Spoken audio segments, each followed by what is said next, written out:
नमस्कार दोस्तों, आज आई ताजा अपडेट। 78 लाख पेंशन धारकों का सपना पूरा। EPFO update. अब ईपीएस सब्सक्राइबर्स को मिलेगी मिनिमम 7,500 रुपए पेंशन। क्या है लेटेस्ट अपडेट? पेमेंट सिस्टम के बारे में जानकारी। EPFO employees provident fund organisation भारतीय श्रमिकों के लिए एक महत्वपूर्ण वित्तीय संस्था है जो कर्मचारियों के भविष्य की सुरक्षा सुनिश्चित करने के लिए पेंशन, भविष्य निधि और अन्य लाभ प्रदान करती है। ईपीएफओ का उद्देश्य कर्मचारियों को उनके रिटायरमेंट के बाद वित्तीय सुरक्षा प्रदान करना है। इसमें एक महत्वपूर्ण योजना है जिसे ईपीएस एम्प्लॉइज पेंशन स्कीम कहा जाता है। इस योजना के तहत जो लोग ईपीएफओ के तहत काम करते हैं उन्हें रिटायरमेंट के बाद पेंशन मिलती है। हाल ही में एक नया अपडेट आया है जिसमें ईपीएस सब्सक्राइबर्स को एक न्यूनतम पेंशन देने का प्रस्ताव किया गया है। यह विषय कर्मचारियों के लिए महत्वपूर्ण है क्योंकि इससे उनकी पेंशन राशि में वृद्धि हो सकती है और साथ ही ये उनके रिटायरमेंट के बाद के जीवन को अधिक सुरक्षित बना सकता है। आइए इस अपडेट को विस्तार से समझते हैं। 1. ईपीएस एम्प्लॉइज पेंशन स्कीम क्या है? ईपीएस एम्प्लॉइज पेंशन स्कीम एक सरकारी योजना है जो ईपीएफओ के तहत कर्मचारियों को पेंशन प्रदान करती है। यह योजना 1995 में लागू की गई थी और इसका उद्देश्य कर्मचारियों को उनके रिटायरमेंट के बाद वित्तीय सुरक्षा प्रदान करना है। इस योजना के तहत कर्मचारी और नियोक्ता दोनों मिलकर कुछ प्रतिशत राशि को ईपीएफओ के खाते में जमा करते हैं। इस जमा राशि से कर्मचारी को रिटायरमेंट के बाद पेंशन मिलती है। ईपीएस का लाभ तभी मिलता है जब कोई कर्मचारी ईपीएफओ के तहत 10 साल या उससे अधिक समय तक कार्य करता है। इस अवधि के दौरान जमा की गई राशि और अन्य निर्धारित मापदंडों के आधार पर पेंशन की गणना की जाती है। 2. ईपीएफओ और ईपीएस सब्सक्राइबर्स के लिए नया अपडेट। हाल ही में ईपीएफओ ने ईपीएस सब्सक्राइबर्स के लिए एक महत्वपूर्ण अपडेट जारी किया है जिसके तहत उन कर्मचारियों को पेंशन में वृद्धि की संभावना मिली है जो कि कम पेंशन प्राप्त कर रहे हैं। वर्तमान में ईपीएस योजना के तहत पेंशन की न्यूनतम राशि 1,000 रुपए थी, लेकिन नए अपडेट के अनुसार यह राशि बढ़ाकर 7,500 रुपए करने की संभावना व्यक्त की जा रही है। 2.1 पेंशन में वृद्धि का कारण। भारत सरकार ने कई बार श्रमिकों के हित में योजनाओं में सुधार करने के प्रयास किए हैं। पेंशन में वृद्धि का मुख्य कारण यह है कि वर्तमान में कई श्रमिकों को रिटायरमेंट के बाद मिलने वाली पेंशन बहुत कम होती है जिससे उनका जीवन स्तर प्रभावित होता है। इस स्थिति को सुधारने के लिए सरकार ने ये कदम उठाया है। इसका उद्देश्य ये सुनिश्चित करना है कि श्रमिकों को रिटायरमेंट के बाद एक न्यूनतम पेंशन राशि मिल सके जो उनके जीवन की बुनियादी आवश्यकताओं को पूरा कर सके। 2.2 पेंशन का निर्धारण कैसे किया जाएगा? ईपीएस में पेंशन की राशि का निर्धारण कुछ मुख्य पहलुओं पर आधारित होता है, जैसे कर्मचारी का वेतन। पेंशन की राशि का निर्धारण कर्मचारियों के अंतिम वेतन और उनके द्वारा योगदान की गई अवधि पर आधारित होता है। योगदान की अवधि। जितने अधिक समय तक कर्मचारी ने ईपीएफओ में योगदान किया है उनकी पेंशन अधिक होगी। नियोक्ता और कर्मचारी का योगदान।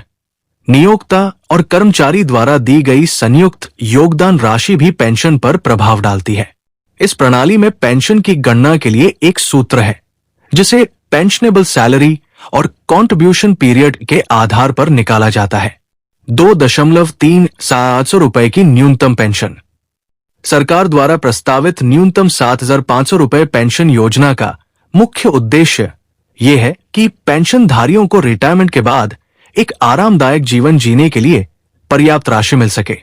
इस नई योजना के तहत यदि कोई कर्मचारी अपने जीवन काल में जो भी योगदान करता है उसकी पेंशन राशि 7,500 रुपए से कम होती है तो सरकार उसकी पेंशन को न्यूनतम 7,500 रुपए तक बढ़ा देगी। 3. ईपीएस सब्सक्राइबर्स के लिए इसका प्रभाव।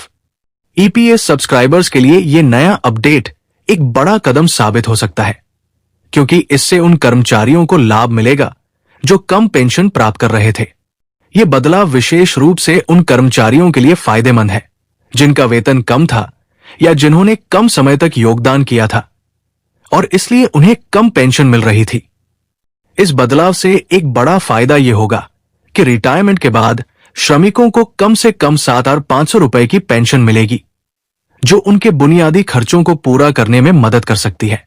3.1 जिन कर्मचारियों को मिलेगा लाभ। कम वेतन वाले कर्मचारी।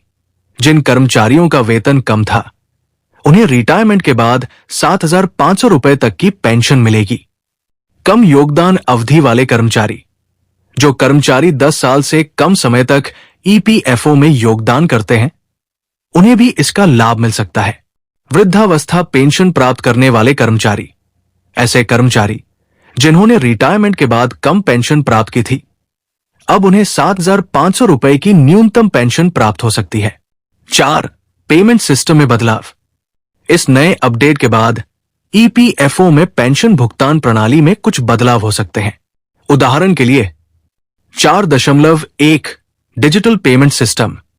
ईपीएफओ ने पिछले कुछ वर्षों में डिजिटल भुगतान प्रणालियों को बढ़ावा दिया है।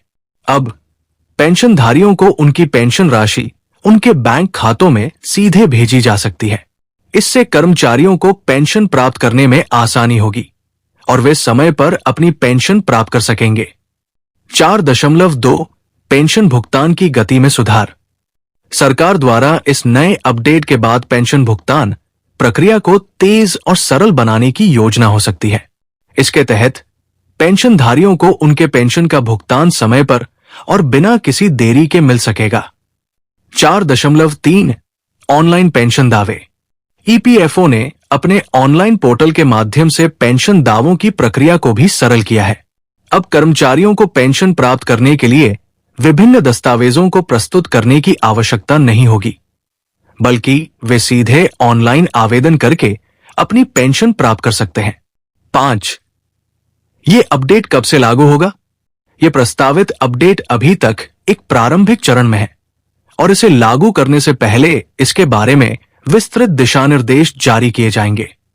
हालांकि माना जा रहा है कि यह अपडेट अगले कुछ महीनों में लागू हो सकता है और यह सभी ईपीएस सब्सक्राइबर्स के लिए एक महत्वपूर्ण लाभ साबित होगा।